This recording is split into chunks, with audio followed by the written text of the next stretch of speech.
This show is part of the RetroZap.com podcast network.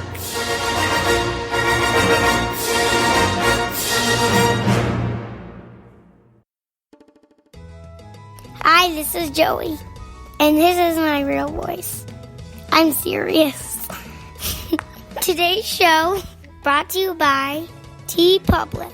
Go to the Animaniacs TeePublic store by going to teepublic.animaniacast.com today. You better do it, or else my voice will be like this forever. Help me. Bye. And welcome, everybody, to another Tiny Toons edition of the Animaniacast. Look, everybody, it's Buster and Babs. Hey, where's Madonna? We didn't say Madonna. We said Fuddonna. Hello.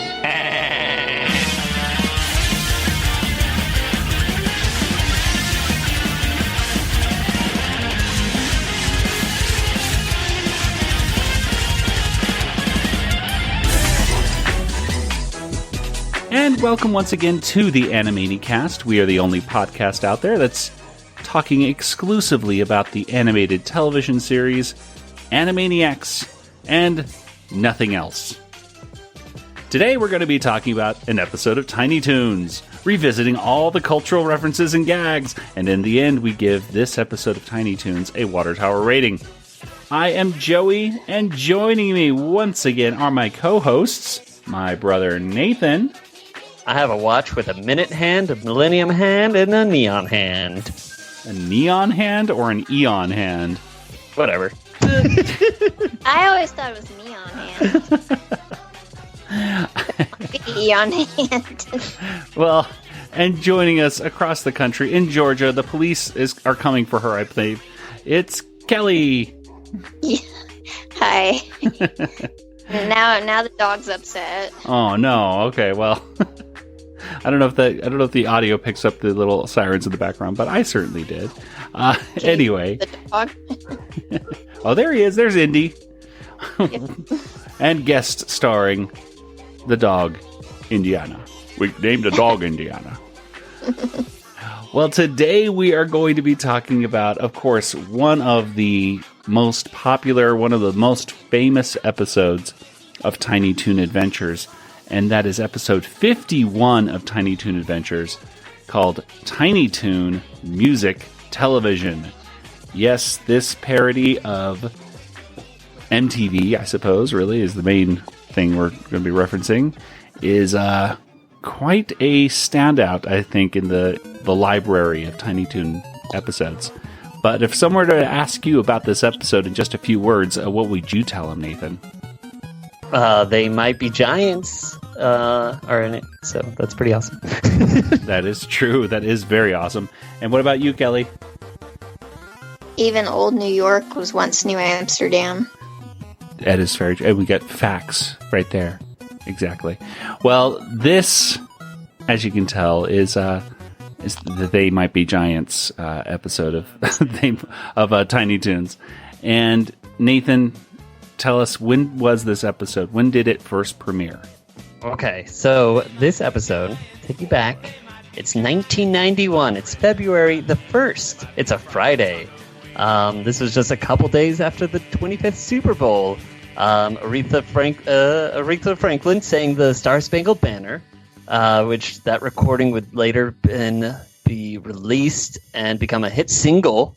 It was also a week before Adam Sandler and Tim Meadows joined the cast of Saturday Night Live. It was also a week before LA Story was released, which stars Steve Martin, which is a good movie. It's a fine movie. Yeah, it's one of my favorite Steve Martin movies. Very 90s movie. Very 90s movie. 1991, so there you go. Well, it definitely felt like, when you watch that movie today, it just kind of feels like a time capsule of how at least pop culture was in the 90s, you know, and that late 80s kind of yuppie feel to it. Anyway, LA Story. Check it out if you haven't seen it. Well, let's talk about before we get into the episode itself. Kelly, Nathan, what were your initial thoughts of seeing this episode as a kid? I didn't even know They Might Be Giants was an actual group.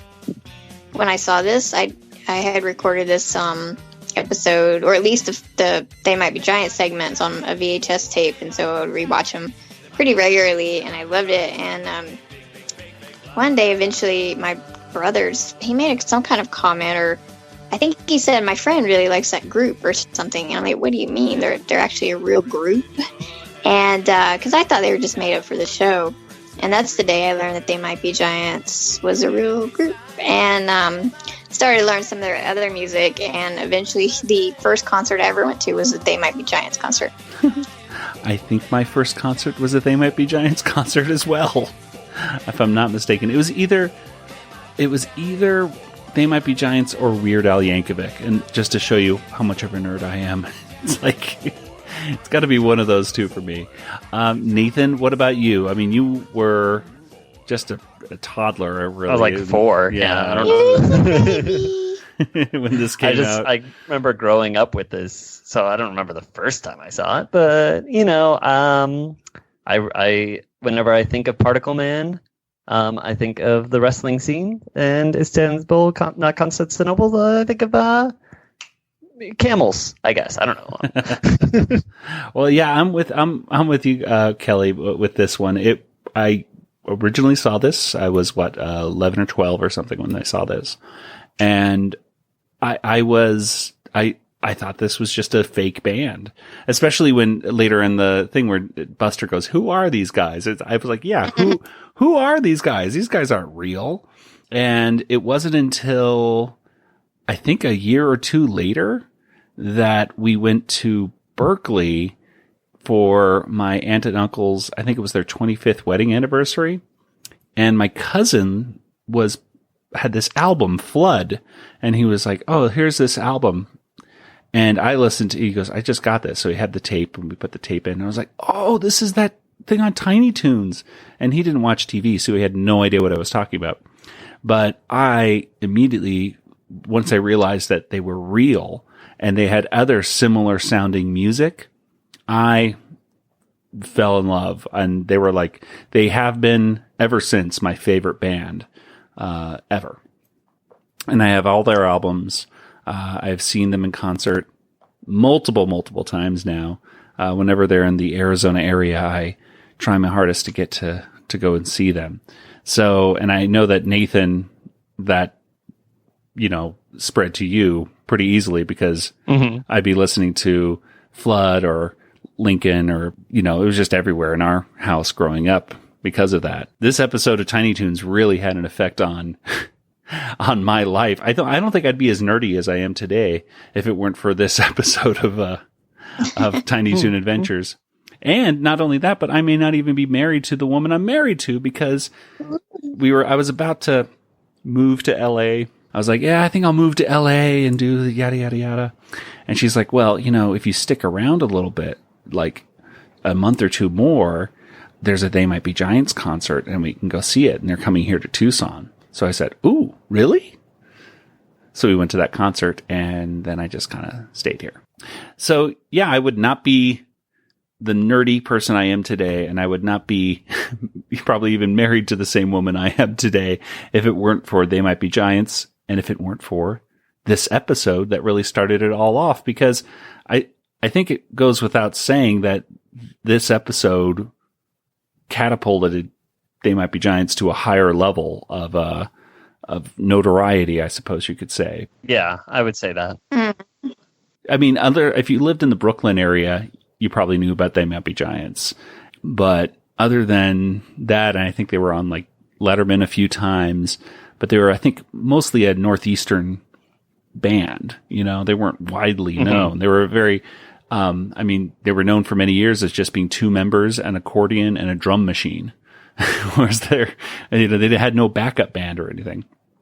So this episode, it's funny because for years, people would say, "What's your favorite band?" or "Who's your favorite band?" And I would say, "They Might Be Giants." And they say, "Who's that?" I say, "Oh, they're the people who do Particle Man and Istanbul, not Constantinople." And they say, oh, yeah. Tiny Toons. Yeah, exactly. And they go, oh, okay, cool. And then a few years later, it's like, what's your favorite band? I say, oh, They Might Be Giants. Who are they? They're the guys who do the theme song to Malcolm in the Middle. And they're like, oh, yeah.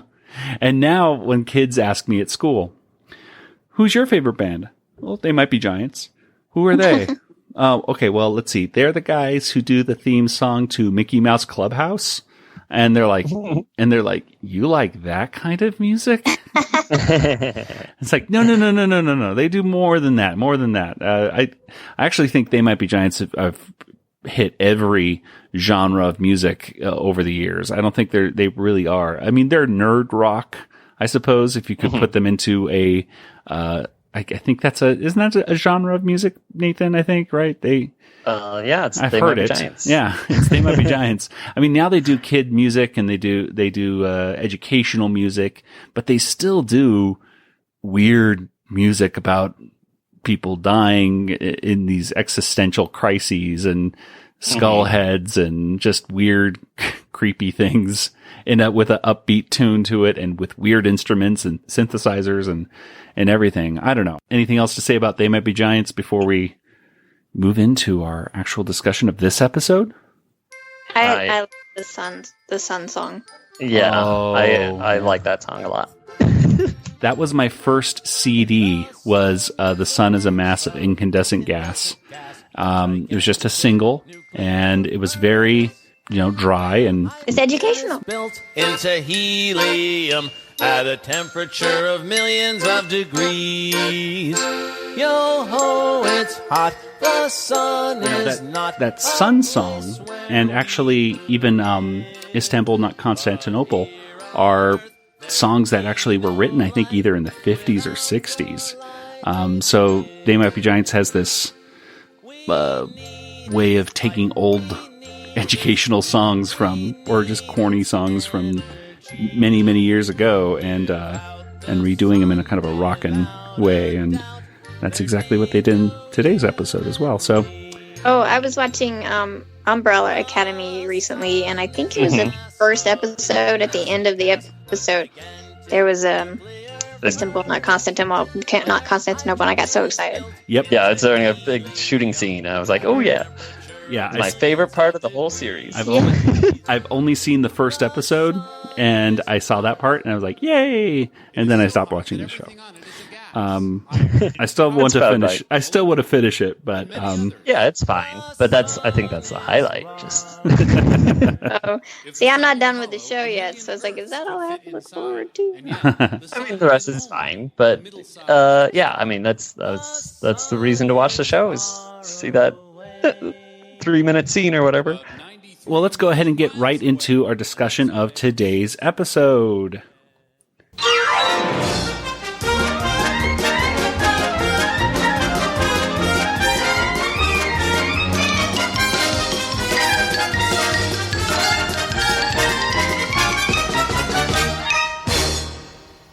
Tiny Toons Music Television was written by Sherry Stoner, Paul Dini, Tom Minton, Art Vitello, Bruce Timm, and Douglas McCarthy.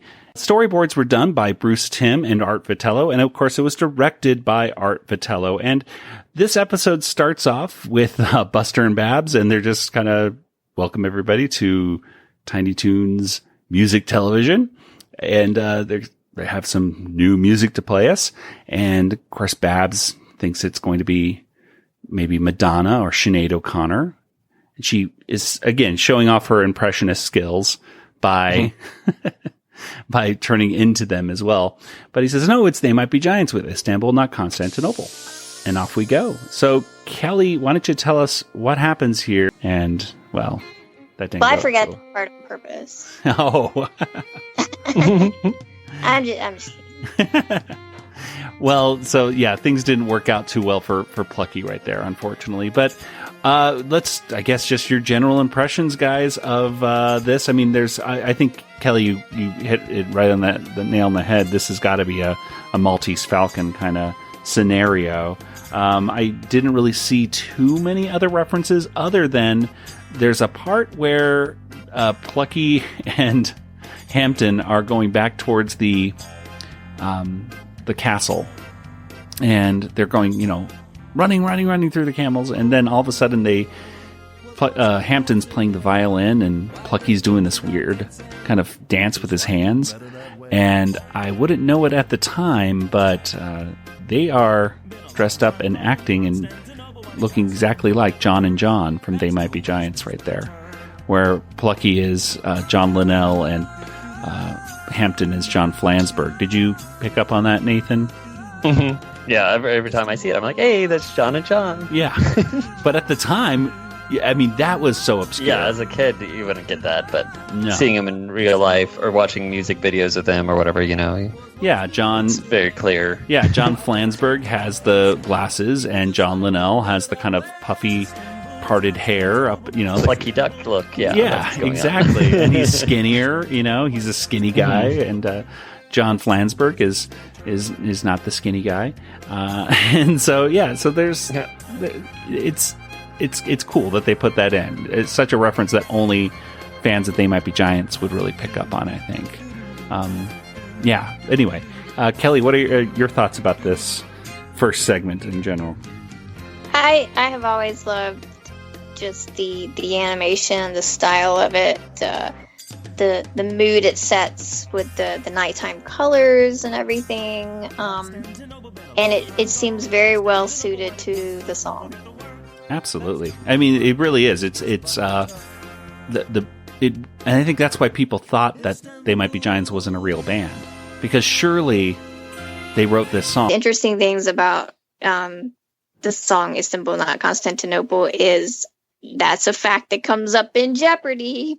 Oh. So sometimes it'll say, this city once known as Constantinople. And it's like, oh, it's Istanbul, or vice versa, depending on when the episode. Yeah, because I watch a lot of old Jeopardies too, and I don't know. Does it flip flop back and forth, or has it been constant? It's like it's referred to as both names, sometimes interchangeably in Jeopardy. Yes, and of course you can get the New Amsterdam thing as well, so it's all good. Yeah.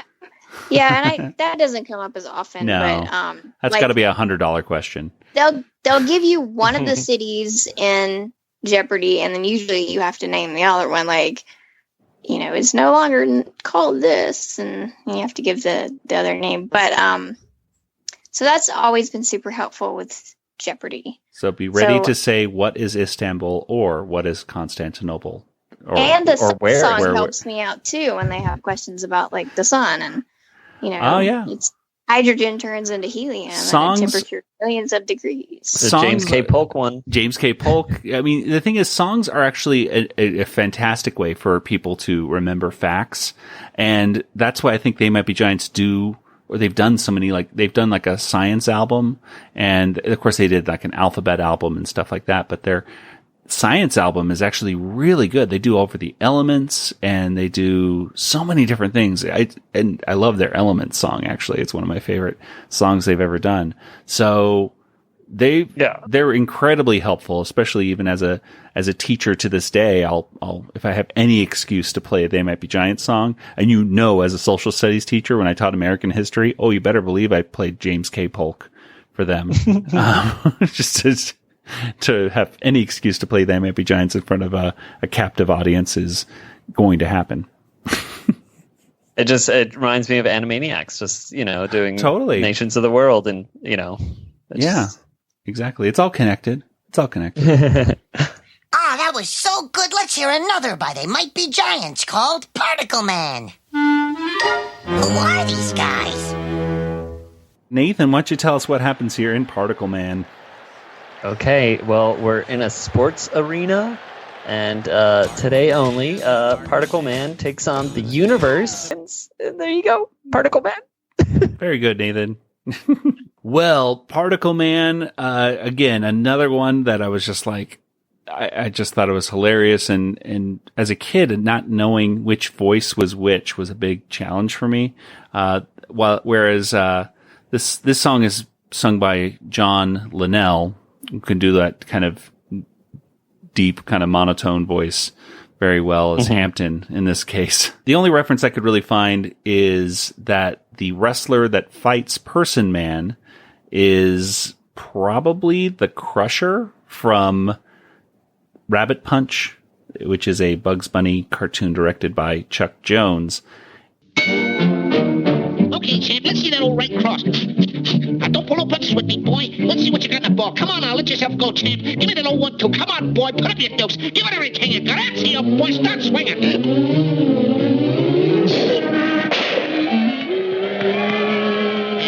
The old boy, that's the old mix in it. Now let's uncork that right. Come on, let's have a show here. Let's really throw some letter. Come on. So he's been, in a few Looney Tunes things. He actually looked up very similar to one of the thugs in Istanbul, not Constantinople. And and his beard is a slightly different color. I think in his original thing with Bugs Bunny, he had red hair, and here he has kind of a black hair. He looks like one of the fighters in Mike Tyson's Punch-Out, actually, to me. The bull-headed guy, whatever that guy is that would charge you and you had to punch him in the head. Anyway, that's what he looks like to me, personally. But anyway, I saw one Spielberg reference, Kelly. What? Yeah, it was kind of ahead of the fact. When Plucky was swinging through the vines, it was very much like Kingdom of the Crystal Skull with Shia LaBeouf. So there you go. Eye roll. I mean... No, I didn't say that. I love Steven Spielberg. Although, wouldn't that be more of a callback to Tarzan, though? Well, maybe Steven Spielberg was influenced by this cartoon and decided to put it into Kingdom of the Crystal Skull. Or Chewbacca swinging in Return of the Jedi. That's true. Either one of those. Definitely not Tarzan, though. It's got to be a Spielberg thing. Anyway. But I think that was really the only kind of reference. I know that this song, the meaning of it is very confusing for people. And I remember in the early days of the internet looking up meanings of lyrics, and nobody really knew what this means. Because if you think of it as a wrestling match, it makes sense, right? It's like, well, you have this person versus this person and they're fighting and this person wins.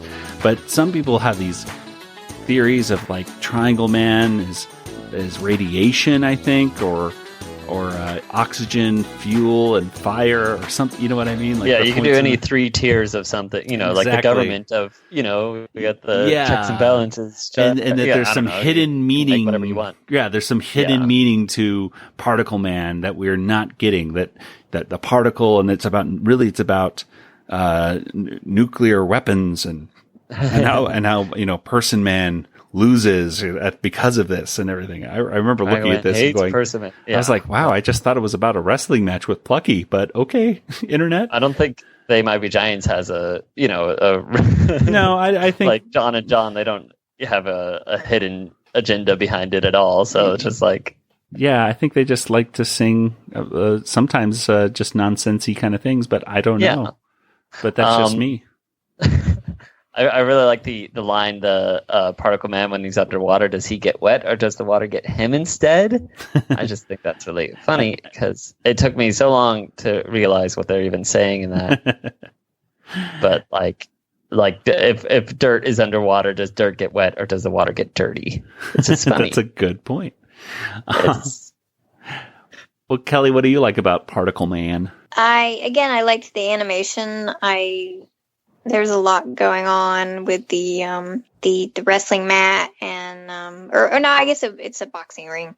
So with the boxing ring and the way Plucky didn't really fight back, but the way he kept beaten by Triangle Man and all of the different characters, and I thought they just looked cool. Triangle with his triangle on his what would you call that? Like bodysuit or spandex suit. You call it. Yeah, and the way Person Man just kind of slung him from side to side, and without even like really exerting himself at all. I'm glad you just said what you just said, Kelly, because you said the way that Person Man slung him from side to side, and for the longest time, I thought that wrestler was Person Man, because you have Triangle Man right there, and you have Universe Man, right?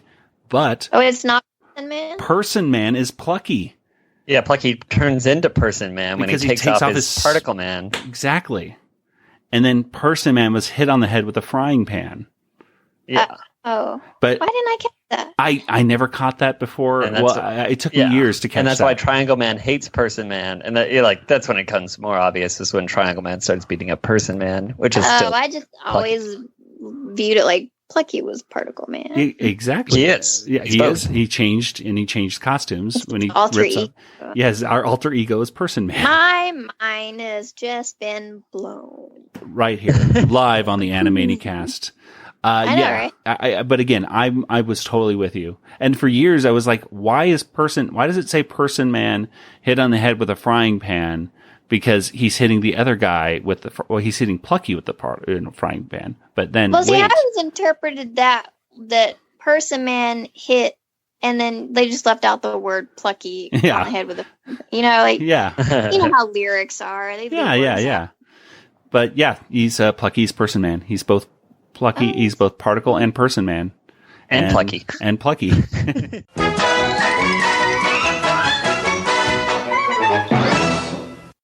There's something wacky at McDonald's. Big Mac. The Tiny Toon Adventures gang. It's Babs and Buster Bunny. And Person. Fries. Ooh, Bunny. A Diet Coke and 100 Happy Meals. 100 Happy Meals. When's lunch? I mean, one Happy Meal. Now buy your kid a Happy Meal at McDonald's and get a Tiny Toon flip card. 2 cars in one, a different one each week. Collect all 4, get all 8. 100 Happy Meals, sir. Now what? Better pop the trunk.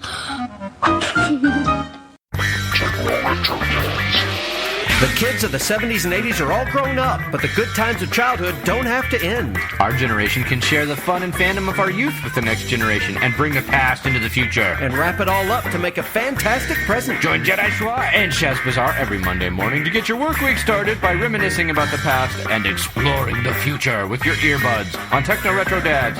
So find us on iTunes, Facebook, Twitter, or on RetroZap.com. Part of the RetroZap Network. Moving right along, we're going now to the wall of phones of Tiny Toon Adventures, and they have a phone that's attached to every country in the world, and probably even some subsidiaries as well. No one calls, however, and so Buster has to fake the call. Ring those phones, Toonsters.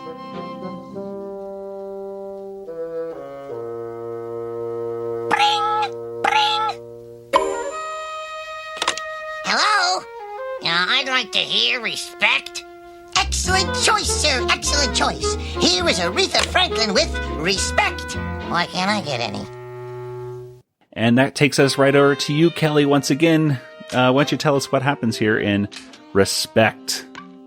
So you can hear the music start, and at first I was like, are they really going to be using the song Respect? Because how did they get the rights to that?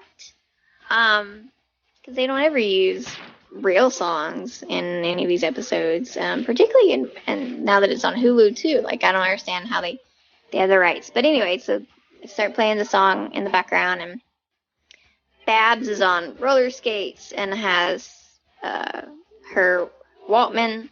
Now, children, just for reference, a Walkman is what you put a cassette in back in old-timey days. What's a cassette? It's like a little tiny VCR tape, but it's music instead of movies. What's a VCR tape? Watch. All I have to do is watch Guardians of the Galaxy, and you'll be fine. Oh, yeah.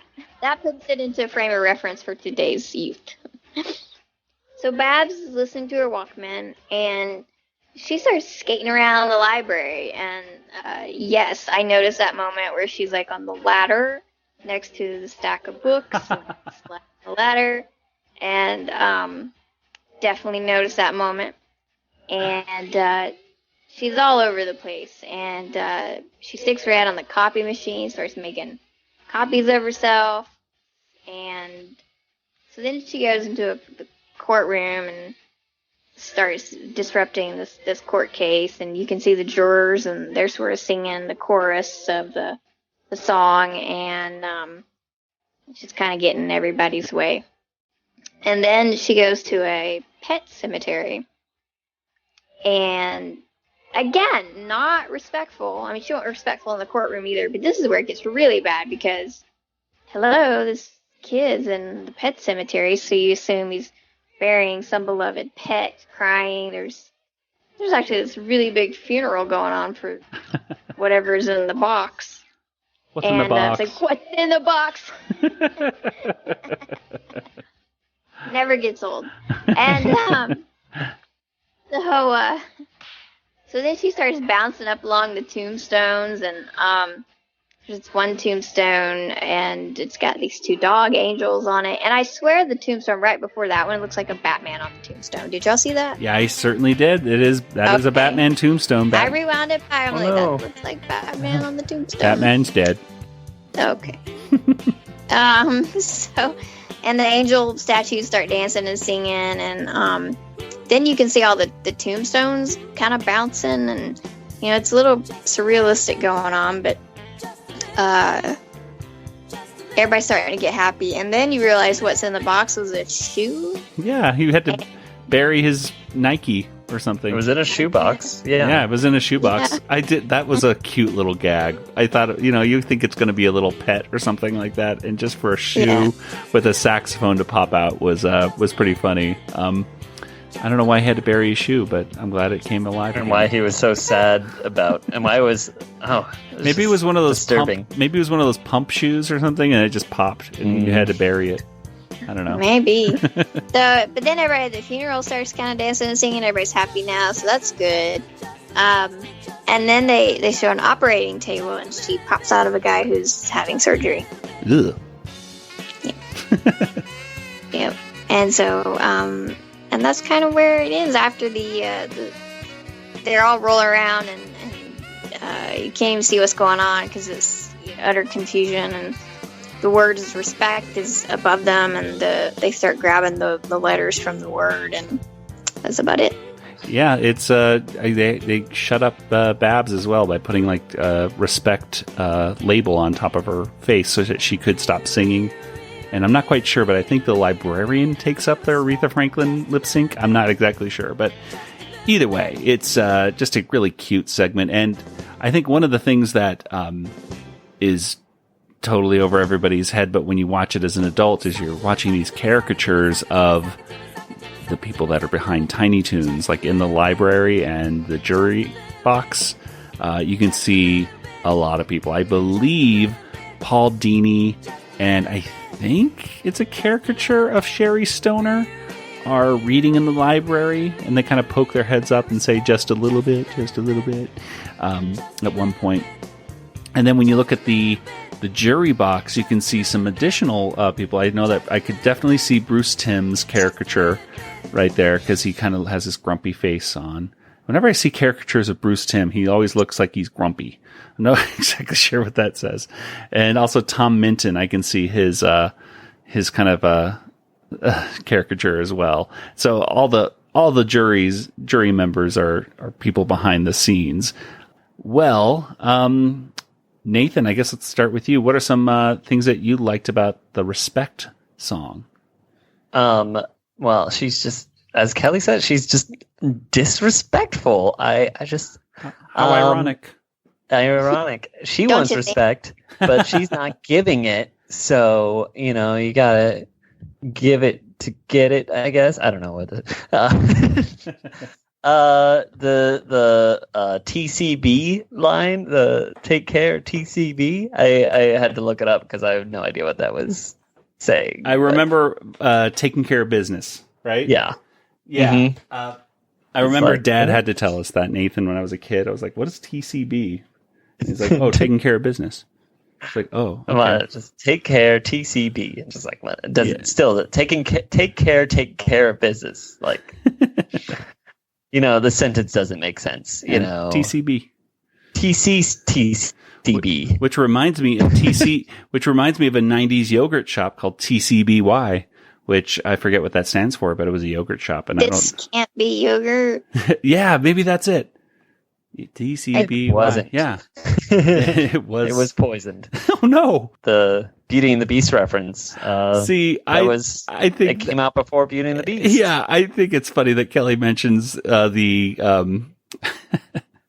the swinging on the ladder with the books as she didn't even say there was a Beauty and the Beast thing.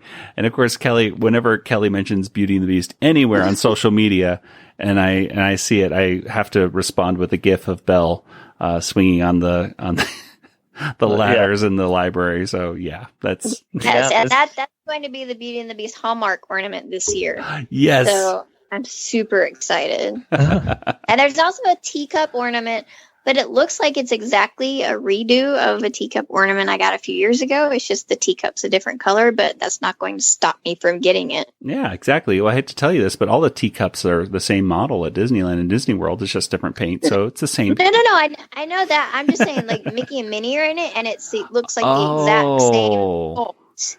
But the teacup's a different color. That's not cool. Put Donald and Daisy in the new one or something. I mean, right? Yeah, they could have done something different, but I'll probably still buy it. Oh, yeah, you can't stop. That's the thing. Well, yeah, Respect is such a cool song. It was, as a kid, of course, not my favorite of these because once you do They Might Be Giants at the opening, what can you do? But you can't beat it. But it certainly is fun watching it. And like you said before on previous ones, the animation is just perfect. TMS Animation did the animation for this entire episode. And they're some of the best overseas animators that both Tiny Toons and, of course, Animaniacs had. It's just it almost looks like feature film animation in this entire episode. As we go on, I'm sure we'll bring up some moments that we thought were particularly amazing. But I think we should move on to the next little filler episode. Not filler, but kind of the joiner segment, I suppose. And that is Julie Bruin.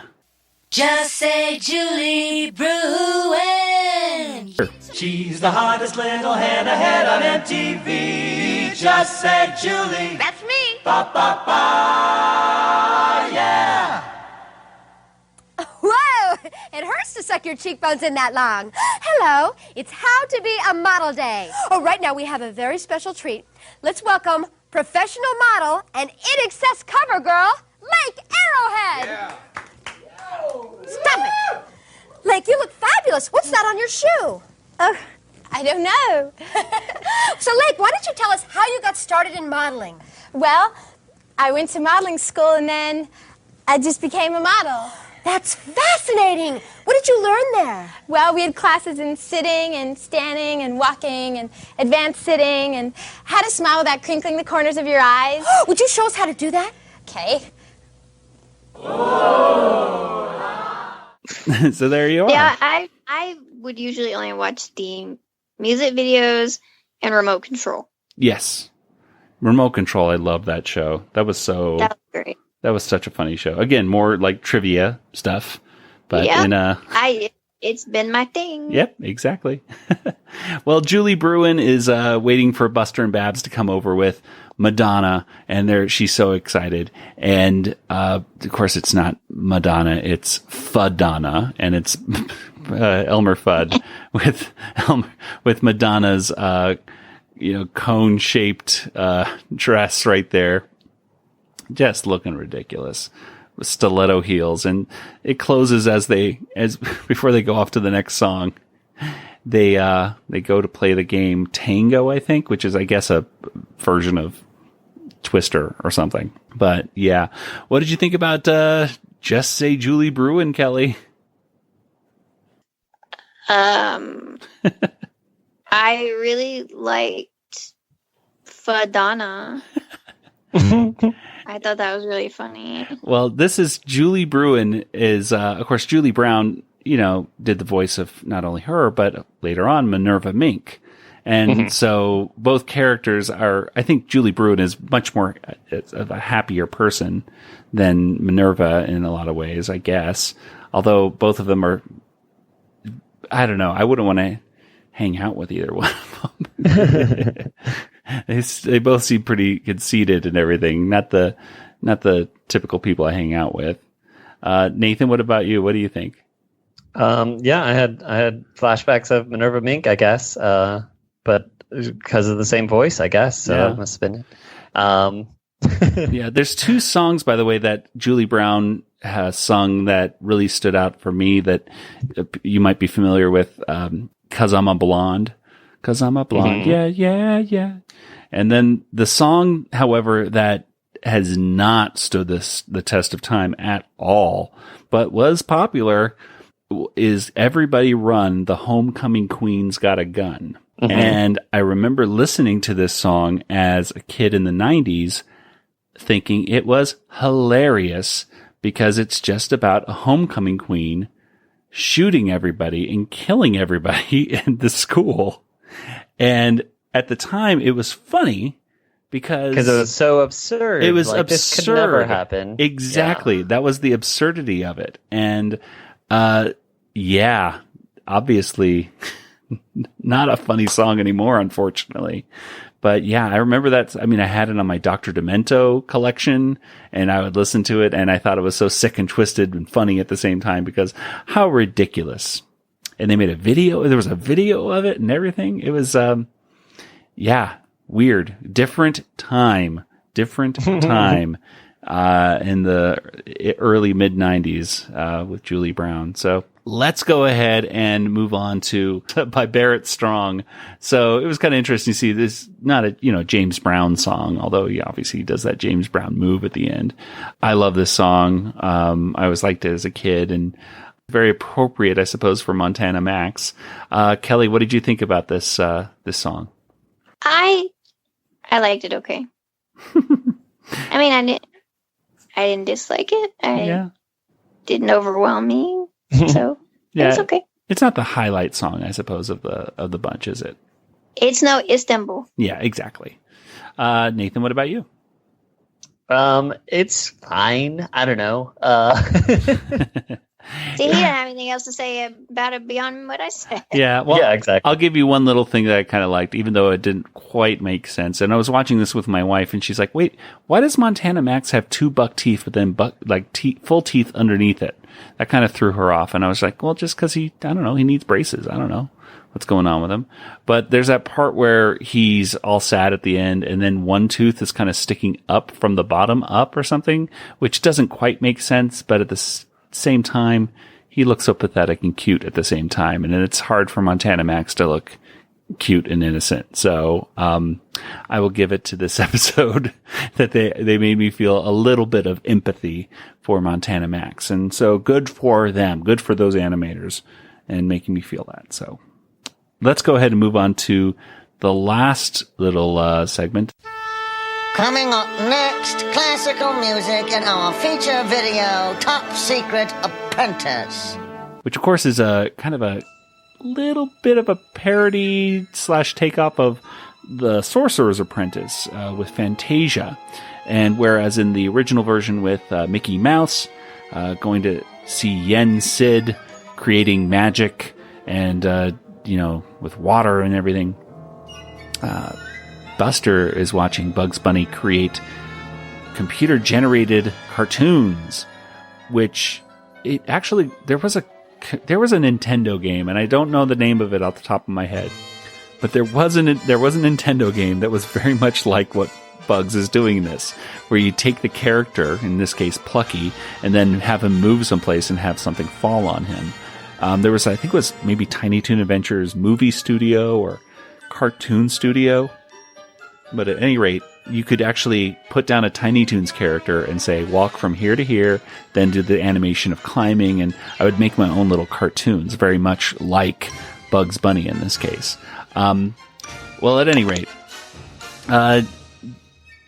Bugs walks away, and Buster, of course, has to take over, but almost immediately falls asleep, and proceeds to dream of all the things he would be doing, such as flying in space, and it was kind of this combination with, it looked almost like a Buck Rogers, but Calvin and Hobbes, Spaceman Spiff, mixed in with War of the Worlds, because the ships kind of looked like that 1950s style War of the Worlds ship, all mixed together.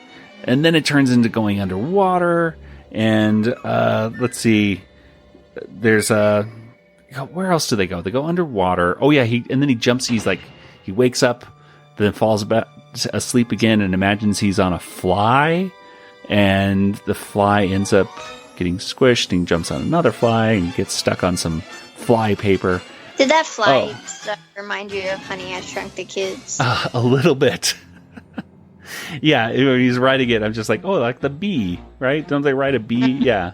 Yeah, I think so. Yeah, they ride a bee and ant and stuff. Anyway, to cap things off, it goes into kind of a Land Before Time moment where he gets chased by these dinosaurs, these little dinosaurs, runs up this back of a huge dinosaur, and the huge dinosaur is just about to eat him, but he wakes up and Bugs is there.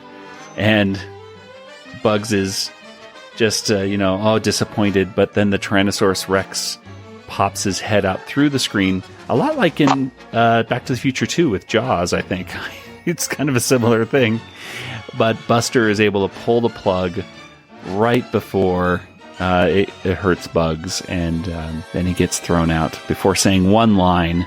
I suppose this means I don't get an A in the course. Well, there we are. So, Nathan, what did you think about the Top Secret Apprentice? It reminded me of Sorcerer's Apprentice, and then also of that Pinky and the Brains Apprentice, the Brains Apprentice. Which do you prefer? Do you prefer the Brains Apprentice or this Top Secret Apprentice? I like the Brains Apprentice more than the Top Secret one, but I guess we could put a poll of that. I suppose so. Someday, I don't know. Yeah, why not? We'll save that in just a few seconds. Well, because there's too many. Also do best. There are 5 songs in this. Yeah, there's too many songs. There's too many songs for best song in this one. So why don't we do that as the poll? We'll hold on to that for a while. No, there's not. It's just Istanbul. It's just that's the best and that's it. Okay, Kelly decided that the best song is Istanbul. But Kelly, what were your thoughts on this right here, the Top Secret Apprentice? I know I say this all the time, but I thought it was cute because I like that word. I was surprised they didn't actually use the music. Yeah. Because it's an old piece of music and nobody's copyrighted it, right? I guess they were worried that if they were too similar that Disney would say something and maybe they'd have to, but and Disney would, but yeah. I thought that the music was similar enough to evoke it and still give the same feeling, and so I liked that. And then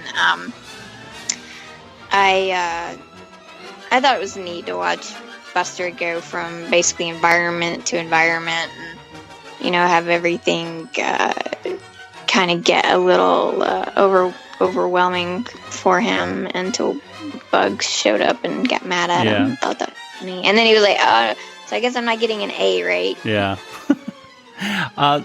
You mentioned the music, and the music is, I think, there's no sound effects in this either. And I think that maybe in The Brains Apprentice, there is a little bit of sound effects in there. Not many, but I think a little to punctuate a little bit of the music. Whereas this is just, the music is carrying the whole thing, which I was impressed by. I really liked that. How to the point where it was jarring when Buster spoke at the end. Yeah, I kind of wish he didn't speak. Yeah, I didn't like that. Yeah, I wish that he just left, because it wasn't, at least I don't think, it's not necessarily a funny joke, you know what I mean? I don't think anyone laughed at that, going like, oh! Yeah, exactly. It's not any funnier than just saying like, oh, just being sad as you leave. Like, yeah, exactly. Just throw something at him and getting kicked out was just being funny enough, so you didn't have to. Yeah, I don't know. Yeah, I didn't feel that was necessary. It was. I agree that line at the end was jarring and just when it's totally instrumental like that, it's like, don't do that. Stop. Don't. I think we should go. Oh, before we get to our Water Tower rating, let's just mention the credits real quick, because I don't think we really did last time mention that. First of all, the joke credit for today was Istanbul, not Constantinople. There you go. Just one more reminder for everybody. But the production executives on Tiny Toon Adventures are Kathleen Kennedy and Frank Marshall. I know those people. You do? I mean, not personally. Oh, okay. That that right there, that's the wonder pair. That really is. So Frank Marshall and Kathleen Kennedy, of course, husband and wife. And at this time, I guess they were production executives, Kelly, because were they working for Amblin? Is that why? Yeah, they were. It seems like around this time, or maybe shortly after, they started branching out and doing some projects of their own. Mm-hmm. I think Frank was getting into more directing, because I remember I think he directed Alive, didn't he? I don't know about the soccer team. Yeah. So they were still doing a bunch of work with Spielberg, but as time went on, they started sort of going off on their own projects, more independent. And because I think they ended up eventually doing their own production company, or, because you'd see things like a Kennedy Marshall production. But yeah, they worked hand in hand with Amblin and Spielberg. Kathleen basically started out the business working with Steven. And she and Frank, I think, met on the set of Raiders of the Lost Ark. Mm-hmm. And I read or heard somewhere, in an interview, I think maybe that they kept their relationship secret from Steven because they were working together. But eventually it came out that they were dating, and obviously it didn't. Nobody got fired or anything. So, well, and Kathleen was one of the dancing girls, I think, too, in Temple of Doom is what was released recently. That sounds familiar. Yeah, I can't verify it, but it sounds right. Yeah. And for those of you who don't know, Kathleen Kennedy, of course, is the head of Lucasfilm now, and she's the woman to go to if you want to get any Star Wars movies made. Well, I just thought I'd kind of put that out because I just thought that was so cool, just seeing their names and seeing, when I think Kathleen Kennedy these days, I think Star Wars and not necessarily Tiny Toon Adventures, but it's always cool to see them. I still think of her with, as a partnership with Steven, because in fact, just for our audience, there was recently a photo, a couple of photos that came out from Star Wars Galaxy Edge with J.J. Abrams, Steven Spielberg, Bob Iger, and Kathleen Kennedy. And they were seated around the chess table, Dejaric hollow chess table at in the Millennium Falcon, and then standing in front of the Falcon. And somebody was like, where's George? And I was like, I didn't even notice he wasn't there, because I was so excited about Steven Spielberg in front of the Millennium Falcon. So, oops, I'm sorry, George. It wasn't, I don't mean to slight him or anything, but me, I just get, it's like Spielberg sighting. You have your favorites. We all know. It's okay. Oh, man. Yeah, totally. Well, let's go ahead and get... Just as a sidebar, I'm seeing Jaws at the Symphony this weekend. Very exciting. Yeah, that's something everybody should do. Everybody get a chance. If you have never seen Jaws on the big screen, which I have a couple of times, I would recommend it wholeheartedly, because that movie came out in 75, so it's 44 years old now. Yeah, I guess. So, people are still scared and horrified, and they jump. And watching it with an audience is amazing. Because I saw it about 40 times before I ever saw it with an audience. So seeing it with an audience for the first time was amazing. Well, let's go ahead and get to our water tower rating.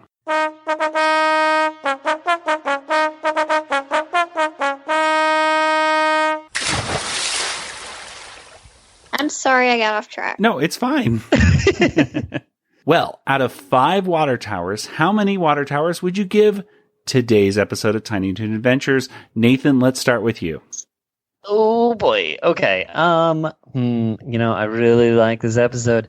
But is it worth 5? I'll say 4.5. Because the last 2 or 3 songs, whatever. Just Particle Man and Istanbul, Constantinople. That's all I need to watch. But I'll say 4.5 out of 5. All right. Kelly, what about you? 5. 5, and why? Because it's Istanbul. There we go. I am a simple gal. You know, give me 4 minutes of an amazing song with some really great animation, and I'm sold. I like Particle Man too, but that's got my heart. Yeah. Well, Nathan, I'm almost. I feel you, man. The 4.5.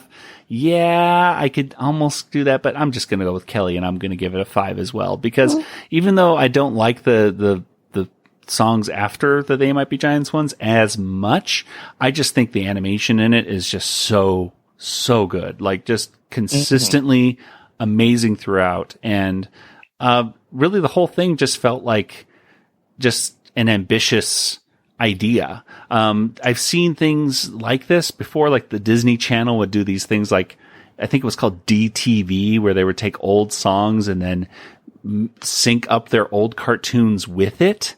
But this was all new. You know, they were really making music videos, and something that is in some ways kind of a dying art. It seems like I know that YouTube is a thing, but it doesn't seem like music videos are like, have you seen the latest video for such and such? It's, you know, MTV used to be the thing for all, you know, young people to watch, and it was like a pop culture thing. Now it's just a reality show thing. So, for all those reasons, I gotta give it 5. I gotta give it. This is just, even though it may not be my favorite episode of Tiny Toons, it's definitely going to be in the top 5 of every Tiny Toons adventure without a doubt. So yeah, 5 out of 5 for me. They do try it again in Tiny Toons to do another collection of music videos. I don't know if you remember that episode. Not off the top of my head. We'll have to. It has "Do You Love Me" and like it's in his kiss and okay. "Do You Love Me" does sound familiar. Mm-hmm. Okay, yes, and they don't do Plucky. Maybe we'll want to do that one too. I don't know. Yeah, they don't do Plucky in the name game for some reason. I don't know why, but they decided not to. Well, let's go ahead before we close up shop. Let's go ahead and get to our poll results from a couple weeks ago, and let's see. We asked everybody out there, I think, one of the hardest questions we've ever had, which is, what is your favorite theme song that, you know, we have? So, of course, the choices were Tiny Toon Adventures, Animaniacs, Freakazoid, and Pinky and the Brain. And before I get to the results, do you guys have a favorite of those? Nathan? So hard, because I know all the lyrics to Pinky and the Brain. Yeah. So would that be my favorite? I'll say Freakazoid because it won a Grammy or whatever it won. I don't know. Yes. It's really good. An Emmy. It won an Emmy, so it has to be the best. So there we go. That's it. That's my vote. Yeah, okay. And Kelly, what about you? Animaniacs. Animaniacs?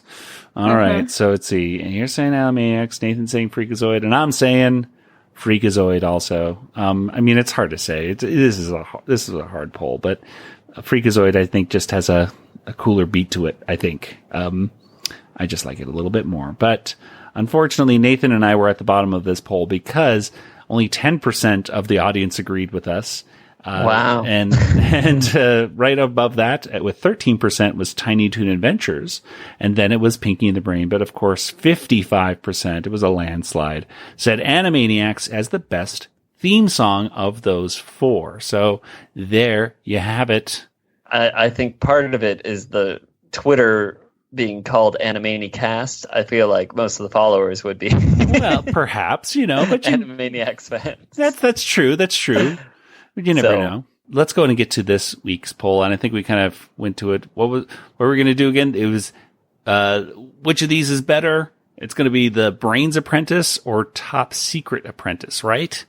That's the poll for this week. Yeah, why not? We do it. We don't often do these live on air, but we're doing it this time. So you could go ahead and let your voice be heard by going to #AnimaniCastPoll on Twitter, and you can find that poll right there and let us know. What do you think? Is the Brains Apprentice with Pinky and the Brain better, or this version on Tiny Toons better? we'll talk about it next time. Ooh. Well, let's go and get to some contact information. Nathan, where can people get you online? I'm on Twitter, Joey. Django FT. That is me. All right. And Kelly, what about you? Also on Twitter, Yoda Princess, YODAPRNCSS, or email me, Kelly at BigShinyRobot.com. All right. And as for the Animaniacast, we're on Twitter and Facebook and Instagram, and of course over on Discord as well. If you like Discord, yes, you do. We like Discord. How about you? Well, Discord is where a lot of the Retro Zap people are hanging out, and you can talk with us as well by going to a welcome link, and the welcome link is discord.animaniacast.com, and that will take you right over to the Retro Zap channel where you can talk to us about Animaniacs, or really about anything animation in general. Plus, we have all other topics from all the other Retro Zap podcasts as well that you can jump in there and check out. So if you're into Star Wars, you can talk with the folks over at Starship Sabers and Scoundrels, or Kanada's Castle, or Brews and Blasters, or just, head over to the Star Wars lore or collecting areas. Plus, there's all these other things if you're into the Marvel stuff, or superheroes, there's sections for that as well, or collecting, or movies, or video games. It's all over there, so a lot of fun. Check it out, discord.animaniacast.com. And don't forget to subscribe to the Retro Zap feed on your favorite podcast player, and that way you can get every Retro Zap podcast delivered straight to your device. Well, that'll do it for today's episode. So, for Nathan and Kelly, this is Joey saying, good night, everybody! Good night, everybody! Good night, everybody.